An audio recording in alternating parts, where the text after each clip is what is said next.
হাসপাতালে ভর্তি যাদবপুর বিশ্ববিদ্যালয়ের অন্তর্বর্তী উপাচার্য ভাস্কর গুপ্তের শারীরিক অবস্থা স্থিতিশীল রয়েছে, এমনটাই খবর হাসপাতাল সূত্রে। গতকাল উচ্চ রক্তচাপজনিত সমস্যা নিয়ে তাকে হাসপাতালে ভর্তি করা হয়, তার এমআরআই করা হয়েছে। পাম্প চালিয়ে উঠছে বিল। কেএসবি পাম্প বাঁচায় বিদ্যুৎ, বিলের প্রবলেম গেল। বিদ্যুৎ সাশ্রয়কারী জার্মান টেকনোলজিতে তৈরি কেএসবি পাম্প। পয়সা বাঁচাও, টেনশন ভাগাও। বিস্তারিত জানবো, কথা বলবো আমাদের প্রতিনিধি সুকান্ত মুখোপাধ্যায়ের সঙ্গে। সুকান্ত, হাসপাতাল সূত্রে কি জানতে পারছো? দেখো, আমরা জানি গতকালকে অন্তর্বর্তীকালীন উপাচার্য ভাস্কর গুপ্ত আরএনটেকর হাসপাতালে ভর্তি ছিলেন এবং উচ্চ রক্তচাপ জনিত সমস্যার জন্য তিনি ভর্তি ছিলেন।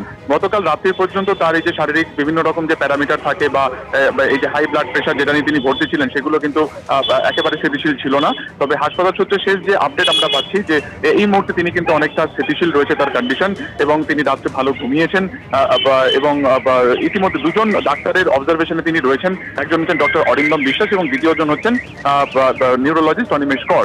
এবং হাসপাতাল সূত্রে আমরা যেটা জানতে পারছি যে আপাতত তার শারীরিক অবস্থা স্থিতিশীল হলেও তাকে আরো বেশ কিছুদিন কিন্তু পর্যবেক্ষণে রাখতে হবে। গতকালকে তার একটা এমআরআই হয়েছিল যখন তিনি ভর্তি হন, যদিও সেই রিপোর্টে রিপোর্ট কিন্তু সেই স্বাভাবিকই এসছে। তবে আজকে আরো বেশ কিছু তার শারীরিক পরীক্ষা হবে, বেশ কিছু আরো মেডিকেল টেস্ট হবে। তবে আরো কয়েকদিন তাকে ভর্তি থাকতে হবে, কিছুদিন তাকে কিন্তু আরো অবজারভেশন রাখতে হবে। তবে গতকালকে তিনি যে শারীরিক কন্ডিশন নিয়ে ভর্তি ছিলেন তার থেকে আজকে কিন্তু অনেকটাই স্থিতিশীল রয়েছেন, এমনটাই হাসপাতাল সূত্রে কিন্তু খবর পাওয়া যাচ্ছে। ধন্যবাদ সুকান্ত। দুই পাড়ার মধ্যে ঝামেলা মেটাতে গিয়ে পুলিশের সামনে আক্রান্ত হলেন তৃণমূল কাউন্সিলর। গতকাল কলেজ স্ট্রিটে দুই পাড়ার মধ্যে বিবাদকে ঘিরে এই গন্ডগোলের সূত্রপাত। ঝামেলা মেটাতে ঘটনাস্থল কেশবচন্দ্র স্ট্রিটে যান ৩৮ নম্বর ওয়ার্ডে তৃণমূল কাউন্সিলর সাধনা বসু। অভিযোগ, পুলিশের সামনেই তাকে ধাক্কা মারা হয়, হাতে চোট পান তৃণমূল কাউন্সিলর। কথা বলবো আমাদের প্রতিনিধি অর্ণব মুখোপাধ্যায়ের সঙ্গে। অর্ণব, ঠিক কি ঘটেছিল, কি অভিযোগ উঠছে? দেখো, সাধনা বসু কাউন্সিলর এবং তিনি হচ্ছেন বোরো চেয়ারম্যান। যেটা জানা যাচ্ছে যে দুটি পাড়ার মধ্যে একটি গন্ডগোল লেগে হয়েছিল এবং সেই গন্ডগোলের সময় হচ্ছে সাধনা বসু তিনি সেখানে যান এবং সেখানে পুলিশও ছিল। তিনি গিয়ে এই দুটি পাড়ার মধ্যে যে গন্ডগোল, সেই গন্ডগোল মেটানোর উদ্যোগ নেন। কিন্তু যেটা অভিযোগ, সেই সময় তাকে একদম সামনে থেকে ধাক্কা মেরে ফেলে দেওয়ার চেষ্টা করা হয় এবং সেখানে যেহেতু পুলিশ ছিল, পুলিশ সঙ্গেই এক মহিলা সহ দুজনকে সেখান থেকে আটক করে এবং আটক করে তাদেরকে থানায় নিয়ে যাওয়া হয়।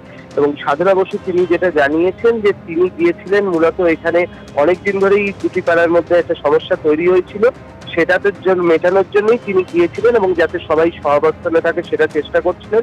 কিন্তু সেই সময় তাকে হঠাৎ করে হামলার শিকার হতে হয় এবং হামলার শিকার হওয়ার পরে পুলিশ দুজনকে এই ঘটনায় আটক করেছে। অর্ণব, তুমি আমাদের সঙ্গে থাকো। ঘটনাস্থল কেশবচন্দ্র স্ট্রিট ৩৮ নম্বর ওয়ার্ডে তৃণমূল কাউন্সিলর সাধনা বসু সেখানেই যান দুপাড়ার বিবাদ মেটাতে। অভিযোগ উঠেছে, পুলিশের সামনে তাকে ধাক্কা মারা হয় আর তাতেই হাতে চোট পান তৃণমূল কাউন্সিলর। ঘটনাস্থল থেকে এক মহিলা সহ দুজনকে আটক করেছে আমহা স্ট্রিট থানার পুলিশ।